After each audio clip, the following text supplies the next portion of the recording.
नमस्कार दोस्तों, आपका स्वागत है यूपी मेंटर में। आज हम पढ़ेंगे भारत के निर्णायक युद्ध जो कि Uttar Pradesh UP SI, UP constable आदि परीक्षाओं में पूछे जाते हैं। यूपी लेखपाल। ठीक है, चलिए आगे पढ़ते हैं। भारत प्राचीन काल से ब्रिटिश ताज तक की यात्रा हम इसमें देखेंगे। चलिए, जिसमें कि हम पढ़ेंगे दसराज युद्ध, सिकंदर का आक्रमण, तराइन का युद्ध, पानीपत का प्रथम युद्ध, प्लासी बक्सर का युद्ध, 1857 की क्रांति। ठीक है, सबसे पहले युद्ध पे आते हैं हम, जिसे कहते हैं हम 10 राज युद्ध। ठीक है, जो कि 300 BC में हुआ था। स्त्रोत किसमें वर्णन मिलता है इसका? ऋग्वेद के 7वें मंडल में 10 राज युद्ध का वर्णन मिलता है। किसमें? 7वें मंडल में। ये पूछा जाता है एग्जाम में, कौन से मंडल में मिलता है 10 राज युद्ध का? तो ऋग्वेद के 7वें मंडल में। स्थान स्थान है परुशणी नदी, जिससे वर्तमान में रावी नदी कहा जाता है। परुशणी नदी के तट पर हुआ था ये। ठीक है, और इसमें किस किस के बीच हुआ था? तो वो थे भरत वंश के राजा सुदास, जो कि महर्षि वशिष्ठ के मार्गदर्शन में थे, और इनके विपक्ष में थे 10 राजा का समूह, जैसे कि पुरु है, यदु है, तुर्बुस है, अनु है, दुहरा है आदि। ठीक है, तो ये राजा सुदास और 10 राजाओं के मध्य हुआ था। कहाँ हुआ था? परुशनी, जो रावी नदी है उसके तट पर हुआ था। और इसका जो वर्णन है वो ऋग्वेद के 7वें मंडल में मिलता है। ठीक है, इसका परिणाम क्या हुआ युद्ध का? इसका परिणाम हुआ राजा सुदास की ऐतिहासिक विजय हुई। इसी भरत वंश के नाम पर इस भूभाग का नाम भारतवर्ष पड़ा। ठीक है, इसमें किसकी विजय हुई? राजा सुदास की। चलिए आगे बढ़ते हैं। और ये 10 राजाओं को इन्होंने हरा दिया। दूसरे युद्ध पे आते हैं हम, सिकंदर से तराइन तक। ठीक है, तो सिकंदर का युद्ध जो हुआ था, जैसे हाई डेस्पीज का युद्ध भी बोलते हैं। कब? 326 BC में। तो सिकंदर महान बाय किसके बीच हुआ था? सिकंदर महान और राजा पोरस के मध्य हुआ था, जिसका परिणाम क्या हुआ? सिकंदर विजयी, परंतु पोरस की वीरता से प्रभावित होकर राज्य को लौटा दिया था। मतलब जो सिकंदर है वो पोरस की वीरता को देखते हुए उसको राज्य को वापस कर दिया था। चलिए आगे बढ़ते हैं हम। कलिंग का युद्ध, जो कि 261 BC में हुआ था। कलिंग, और इसमें मौर्य सम्राट अशोक और कलिंग के राजा थे। इसका परिणाम क्या हुआ? भारी रक्तपात और अशोक का हृदय परिवर्तन, बौद्ध धर्म और अहिंसा को अपनाया। मतलब इस युद्ध में बहुत रक्तपात हुआ था अशोक ने, जिससे उसका हृदय परिवर्तन हो गया और अशोक ने बौद्ध धर्म को अपना लिया और अहिंसा की राह पर चल दिया। ठीक है, जो कि कलिंग युद्ध कब हुआ था? 261 BC में। चलो आगे युद्ध पे चलते हैं हम। तराइन का द्वितीय युद्ध कब हुआ था? 1192 में। किस किस के बीच हुआ? मोहम्मद गौरी और पृथ्वीराज चौहान के बीच। जिसका परिणाम क्या हुआ था? पृथ्वीराज चौहान की पराजय हुई थी और भारत में इस्लामी शासन की नींव पड़ी, और इसमें मोहम्मद गौरी जीत गया था। इससे पहले तराइन का प्रथम युद्ध भी हुआ था, वो हुआ था 1191 में। इसमें क्या होता? मोहम्मद गौरी हार गया था, पृथ्वीराज चौहान जीत गया था। चलिए आगे बढ़ते हैं। मध्यकालीन निर्णायक मोड़, पानीपत का प्रथम युद्ध कब हुआ था? 21 अप्रैल 1526। ये डेट भी याद रखनी है, 21 अप्रैल आ जाता है एग्जाम में। पृष्ठभूमि: भारत में आंतरिक कलह, इब्राहिम लोदी के असंतुष्ट अफगान सरदारों और दौलत खां लोदी और आलम खां द्वारा बाबर को भारत का आक्रमण का नियंत्रण दिया गया। किसने दिया था? दौलत खां लोदी और आलम खां ने। ठीक है, तो ये किस किस के बीच हुआ था? बाबर और इब्राहिम लोदी के बीच। एक तरफ था इब्राहिम लोदी, जो दिल्ली सल्तनत का सुल्तान था, और दूसरी तरफ बाबर, जो गुलाम वंश का शासक था, मुगल वंश का, जिसमें 1 लाख सैनिक और 1000 युद्ध हाथी विशाल लेकिन दिशाहीन थे। ठीक है, इसकी तरफ ये इब्राहिम लोदी की सेना में थे, जबकि बाबर की सेना में केवल 15,000 सैनिक और 20 से 40 मैदानी तोप थी। इन तोप के होने के कारण ही बाबर विजयी हुआ। ठीक है, तो ये क्वेश्चन भी आता है कि सबसे पहले युद्ध में किस युद्ध में तोपों का यूज किया गया? तो बाबर ने ही किया था, पानीपत के प्रथम युद्ध में। चलिए हम आगे चलते हैं। बाबर की युद्ध रणनीति, आवरा और तुलगमा। ठीक है, बाबर की जो युद्ध रणनीति थी वो तुलगमा रणनीति थी। तुलगमा, जो कि सेना को दाएं और मध्य भागों में विभाजित करना, छोटी टुकड़ियों द्वारा दुश्मन को चारों ओर से घेरना। ठीक है, इसमें क्या होता था? छोटी छोटी टुकड़ियों द्वारा चारों ओर से, ये देखो इधर से और इधर से, छोटी छोटी टुकड़ियों द्वारा घेर लिया जाता था और तोप आगे लगा दी जाती थी। ठीक है। अलावा बैलगाड़ी को चमड़े की रस्सियों से बांधकर रक्षा पंक्ति बनाना, ये जो बैलगाड़ी है इनको आगे लगा दिया जाता था। और तोप खाना, बैलगाड़ी के ठीक पीछे तोपें सुरक्षित रखी गई थी जहाँ बिना किसी डर के गोलाबारी की जा सकती थी।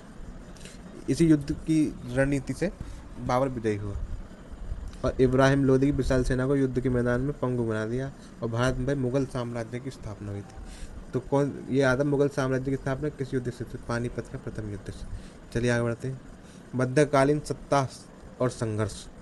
पानीपत के कितने युद्ध हुए थे? 3 युद्ध हुए थे। तो पानीपत का प्रथम युद्ध अभी पढ़ लिया, 1526 में बाबर और इब्राहिम लोदी के मध्य हुआ था, जिसमें बाबर की विजय हुई और मुगल साम्राज्य की स्थापना, दिल्ली सल्तनत का अंत हुआ। अब चलते हैं पानीपत के दूसरे युद्ध पर, जो कि 1526 में हुआ, 20 साल बाद में।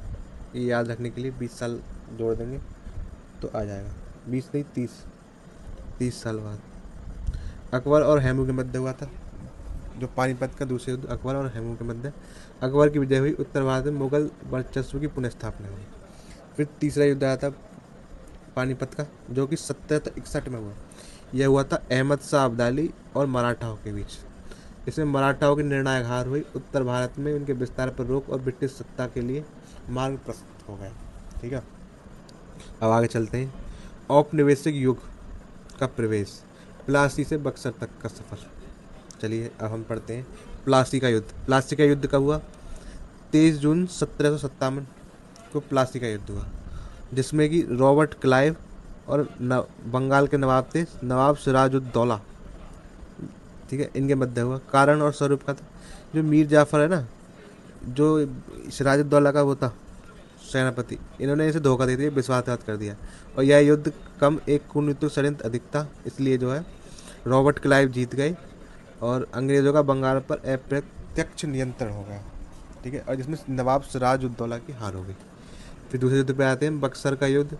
22 अक्टूबर 1764 को, कब? 1764 को बक्सर का युद्ध हुआ, जिसमें हेक्टर मुनरो और संयुक्त सेना थी, जिसमें थे मीर कासिम, शुजाउद्दौला और शाह आलम द्वितीय।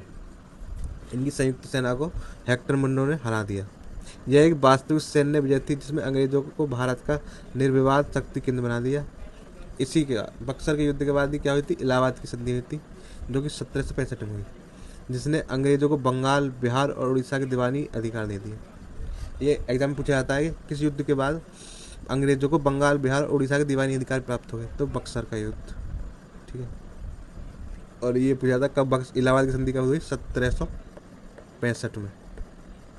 64 में युद्ध और 65 में इलाहाबाद की संधि हुई। ठीक है, चलो आगे बढ़ते हैं। ब्रिटिश वर्चस्व की लड़ाई।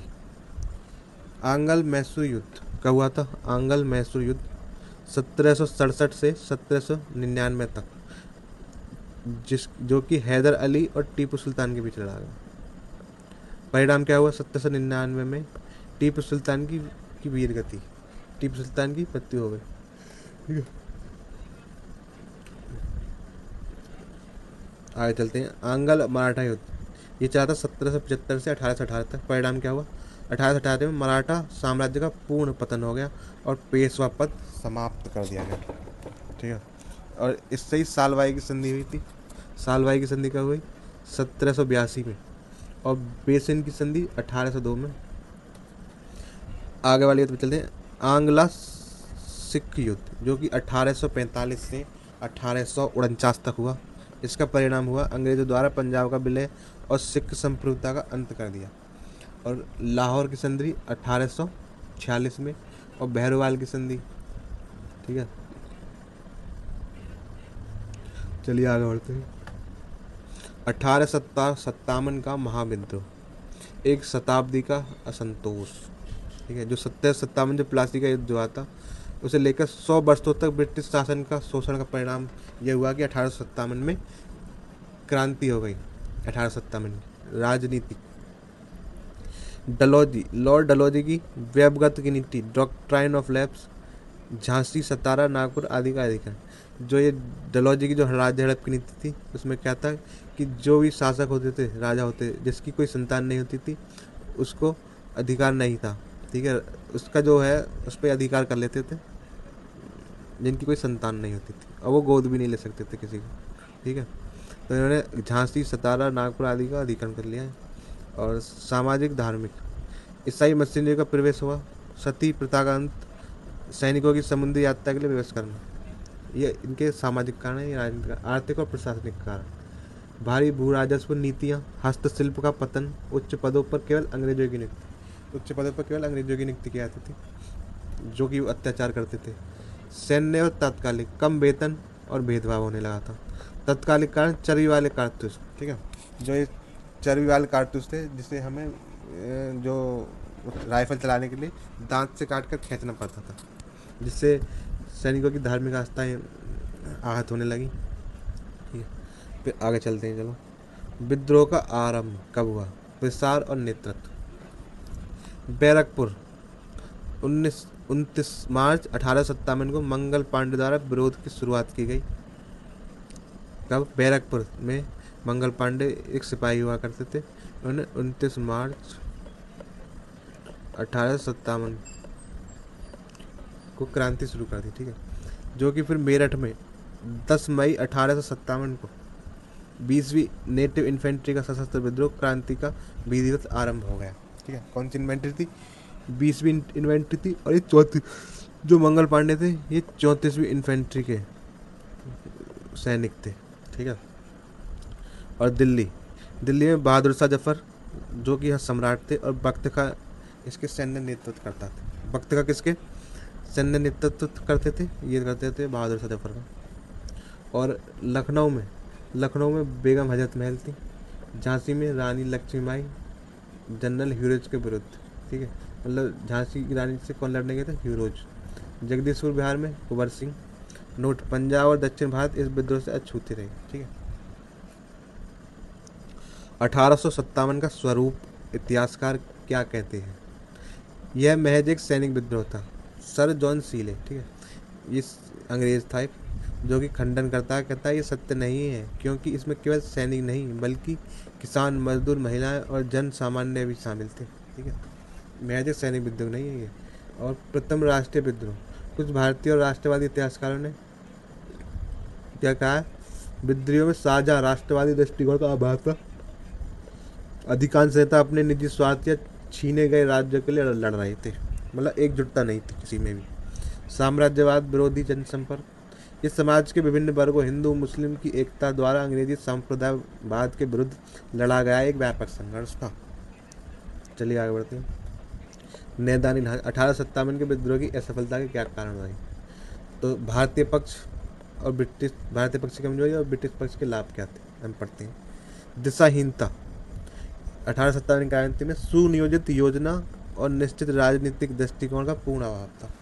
ठीक है, और संसाधनों की कमी थी। अंग्रेजों की तुलना में पुराने और कम गुणवत्ता वाले हथियार थे भारतीयों के पास, और गद्दारों की उपस्थिति। गद्दार देश के शासक जैसे कि सिंधिया, बंगाल के जमींदार द्वारा विद्रोह को कुचलने में अंग्रेजों का मदद, और शिक्षित और व्यापारी वर्ग का अलगाव। जो सिंधिया है और बंगाल के जमींदार हैं, इन्होंने साथ नहीं दिया, इन्होंने अंग्रेजों का साथ दिया। ब्रिटिश के खिलाफ क्या थे? कुशल नेतृत्व, निकोलस आउटरम, हैवलॉक, हडसन जैसे अत्यंत सक्षम सैन्य कमांडर थे इनके पास। अखंड संचार तंत्र, टेलीग्राफ, रेलवे का उपयोग कर सेना का त्वरित आवागमन, मतलब अंग्रेज जो है बहुत जल्दी सेना एक जगह से दूसरी जगह पहुंचा देते थे रेलवे के द्वारा। 1857 के परिणाम, ईस्ट इंडिया कंपनी का अंत। क्या हुआ? ताज का शासन, क्राउन का रूल। भारत शासन अधिनियम 1857 पारित करने के बाद भारत का प्रशासन सीधे ब्रिटिश महारानी के हाथों में चला गया 1858 के बाद। ठीक है, प्रशासनिक पुनर्गठन, बोर्ड ऑफ कंट्रोल और कोर्ट ऑफ डायरेक्टर्स समाप्त। भारत सचिव और 15 सदस्य इंडिया काउंसिल की स्थापना की गई। वायसराय का पद गवर्नर जनरल अब वायसराय कहलाया। लॉर्ड कैनिंग प्रथम वायसराय थे। कौन थे? कैनिंग कौन था? पहला वायसराय। लॉर्ड कैनिंग पहले वायसराय कराए गए जनरल गवर्नर से। सैन्य पुनर्गठन, पील आयोग, सेना में यूरोपीय सैनिकों का अनुपात बढ़ाया गया। फूट डाले और राजकरों के तहत जातीय और धार्मिक के आधार पर रेजिमेंटों का गठन किया गया। ठीक है। पी लाइव किसके लिए बनाया? सैन्य पुनर्गठन के लिए। सैन्य पुनर्गठन के लिए क्या बनाया गया था? पी लाइव बनाया गया था। चलिए आगे बढ़ते हैं। प्रज्ञा के प्रतिरूप, भारतीय इतिहास का सबक। सदियों से संघर्ष का विश्लेषण करने पर स्पष्ट होता है कि भारत का पतन बाहरी ताकतों की अजेयता से अधिक आंतरिक फूटों का परिणाम था। विश्वासघात की परंपरा, इब्राहिम लोदी के सरदारों का धोखा, प्लासी में मीर जाफर की गद्दारी, 1870 में देसी राजाओं द्वारा अंग्रेजों का साथ। मतलब कि जो विश्वासघात थे वो हमारे इंडिया में ही थे, चोर जो थे वो इंडिया में ही थे, उन्होंने साथ नहीं दिया। ठीक है। सामरिक और तकनीकी ठहराव, बाबर के पास तोप हथियारों का उपयोग, 1857 की ब्रिटिश में एनफील्ड राइफल के सामने पारंपरिक हथियार काम नहीं करे। और राष्ट्रीय चेतना का अभाव, विदेशी आक्रमणकारियों को एक राष्ट्रीय खतरे के रूप में पहचानने में विफल रहे। जब भी भारत अखंडित हुआ, विदेशी शक्तियों ने उस सुनने को भरा। इतिहास गवाह है। चलिए आज यहीं पे बंद करते हैं अपनी वीडियो।